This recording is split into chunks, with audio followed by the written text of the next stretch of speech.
Thank you, Mr. Chairman. Thank you, General, for being here. Could you pull that mic closer to you, please? Oh, I'm sorry. Is that better? Yeah. Yes, sir. General, I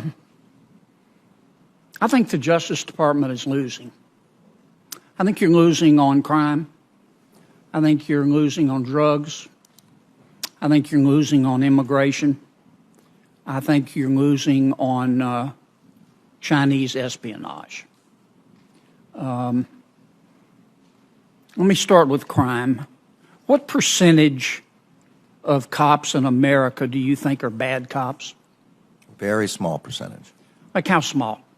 I don't have a number. I think Well, you're the country's chief, one of the country's chief law enforcement officers. Is it less than 10%? Yes. Let me just be clear. We believe that most police officers follow the Constitution in their practices. Most police departments do. And all police officers, I believe, want to work in police departments that follow constitutional policing requirements. Is it less than 5%? I don't have the numbers. I think it probably is, but I don't have any numbers for you. Okay. Do you think most cops are racist? No, I do not. What percentage of cops do you think, in your judgment, I know you can't give me an exact figure, do you think are racist? I'm sorry, I'm not resisting because I have a number that I can't give you. I just really, I don't have any way of making that evaluation. What's your gut tell you? Less than 5%? One thing I've learned is to not give answers from my gut. Right. Well, you think it's less than 5%? I don't know the answer. I'm sorry. Okay. You don't know? I don't know, no. Okay. Why doesn't the Justice Department support stop, question, and frisk? I'm not sure what stop. You mean stop and frisk? Is that what you mean? Some call it stop and frisk. Look, Terry v. Ohio. Yeah, I don't know that the Justice Department has a position. This is a state and local role normally. Look, do you think it works? I'm sorry? Do you think stop, question, and frisk works? I think in some circumstances it can work, but of course it can be abused. Right. Yeah. But why doesn't the Justice Department aggressively encourage law enforcement officials to use that technique? It's been declared constitutional, as you know. Yeah, the Supreme Court has affirmed the constitutionality of stop and frisk. That's in the Terry case. That's exactly right. But we don't do that. The federal government doesn't do patrolling. This is work for patrolling. I know you don't, but you're one of the country's chief law enforcement officials, maybe the chief, and what you say matters. Well, suppose here's what I'm asking. Let's take Chicago, where we haven't made any inroads in stopping the killing. I mean, Chicago is now the world's largest outdoor shooting range. We know that a lot of the shootings come from gangs. Why wouldn't you want to call the police chief and the mayor in Chicago and say, look, you know who these gang members are.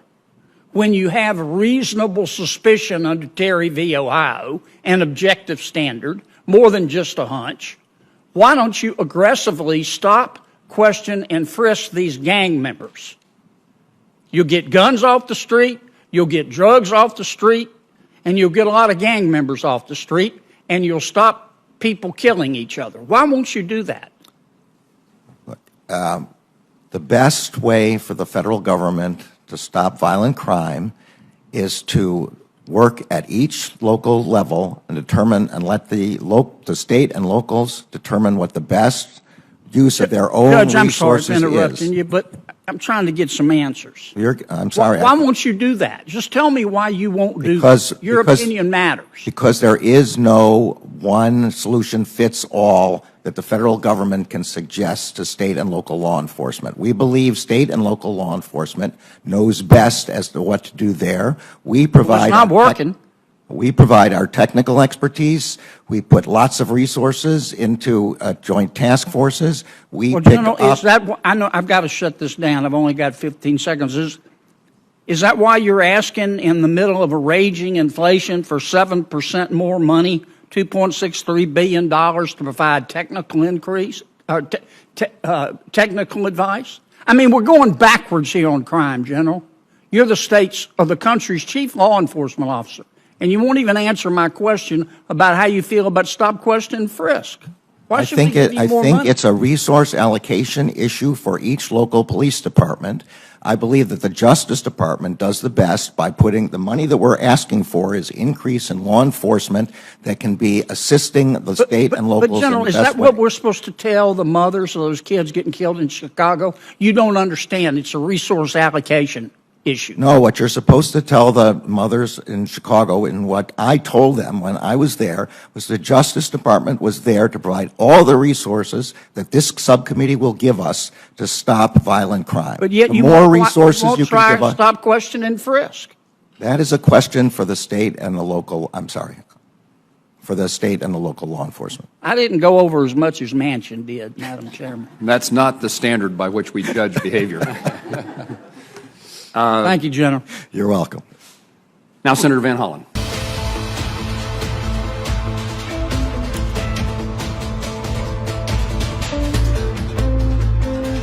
The radical left is no longer about socialism. It's about communism. We've skipped over socialism, I think, and that's where our country is headed. And I predicted this would happen a long time ago when I felt it. I felt it in my blood. I just felt it in my bones and blood that we are in for a period of time because we have people that truly, either they hate our country, they are competent. Look, they are competent. We can't say they're dummies, but they are sick. You know, Shifty Adam Schiff. Shifty Adam Schiff. I mean, I tell this story every once in a while. I have a son who's a very good young man. He's been through hell with all these investigations. He thought he was going to just help the country. Don Jr. Does anyone know Don Jr.? So it's now come out that the fake dossier, was a total put up fake job done by the Democrats and Hillary, right? DNC, in conjunction with Russia. So it's now fake. In fact, the Times admitted it. The Washington Post admitted it. Even stupid CNN, nobody watches them anymore because they have no ratings. But a lot of great guys are being thrown off of CNN. I love one. But everybody now says it was a fake. And Adam Schiff was in on it.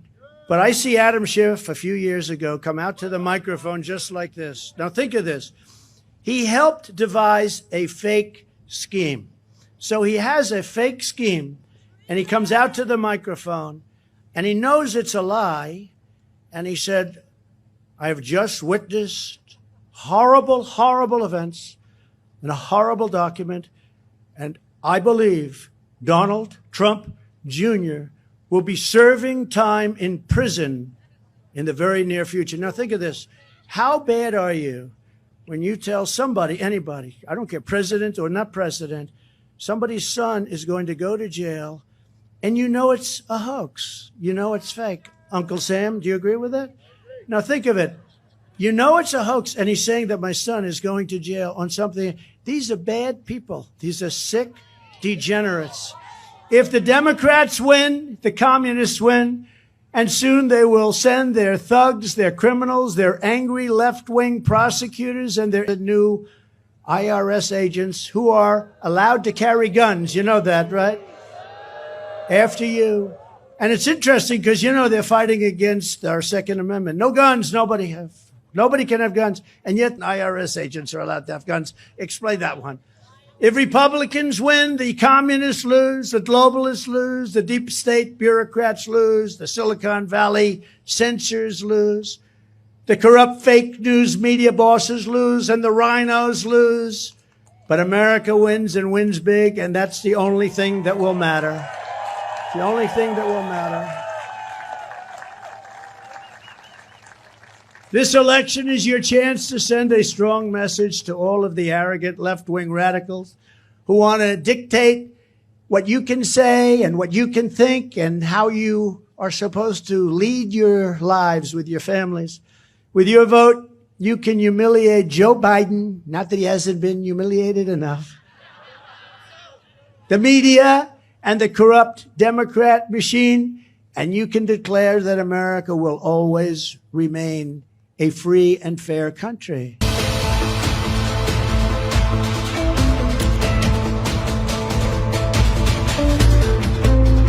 I reserve, yes. Gentleman from Kentucky is recognized. Mr. Speaker, every time the Chairman Schiff rises to speak on a bill about intelligence and security and holding the president accountable, I get excited hoping that we're going to hear about that evidence of collusion and all the other investigations that were conducted in this House over the past year. I'll yield back, absolutely. Will the gentleman yield? Will the gentleman yield? Yes, yield. Well, let me ask the gentleman, are you aware, just by way of illustration, that the president's campaign chairman, Paul Manafort, secretly met with an agent of Russian intelligence and provided Russian intelligence with internal campaign polling data, as well as strategic insights about their strategy in key battleground states? Are you aware of that? I think everyone's aware of every bit of information that you all have tried to peddle over the past 4 years. Let me ask you, are you aware that while the Trump campaign chairman was providing internal polling data, that Kremlin intelligence was leading a clandestine social media campaign to elect Donald Trump? Are you aware of that? I think we see every day. Facebook just announced that Russia was trying to do a Facebook campaign in Ukraine, if I remember reading that correctly. Mr. Schiff, would you like me to yield go on? to a question from me? Would you like me to go on? What would you yield to a question? Well, I'm asking you, would you like me to, you asked me to present you with some of the information? No, I about, think it's great. Are you aware of would you President like me to Biden's son continue? Hunter's art dealings? Would Are the you gentleman like aware to, of the president's son's dealings with in Congo with the cobalt mine? Well, Are you aware of the dealings in Ukraine? To get to the gentleman's question, I am aware of President Trump's son meeting secretly in Trump Tower in New York with a Russian delegation with the purpose of receiving dirt on Hillary Clinton, which the Russian delegation represented was part of the Russian government's effort to help elect Donald Trump in 2016. And I'm aware that Donald Trump Jr., said in response to that Russian offer of dirt on Donald Trump's opponent that he would love it, suggested the best timing would be in late summer, and had a secret meeting in Trump Tower. And when asked about that secret meeting, both the president and his son lied about it. Are you aware about those facts? I think that everyone's seen all the information, again, that you all have peddled. I'm curious if you would like to take a wager on which president's child, which president's son, at the end of the day, once we have the gavel, will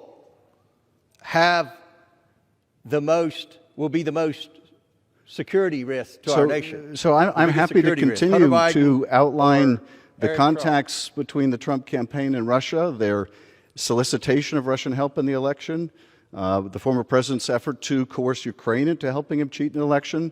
I would happy to go chapter and verse if you would like me to use your time that way. Right now, though, the subject of this amendment is to allow the General Accounting Office, the GAO, to help Congress oversee aspects of the intelligence community. But if you're more interested, I reclaim my time. The gentleman has reclaimed his time. They've spent a lot of time, a lot of effort, a lot of tax dollars on trying to peddle a lot of wrongdoing in the previous administration. This bill is all about the previous administration. Every speaker on their side of the aisle has mentioned Donald Trump's name numerous times. Every speaker. It's time for the majority party to focus on governing and get over their obsession with Donald Trump. I reserve.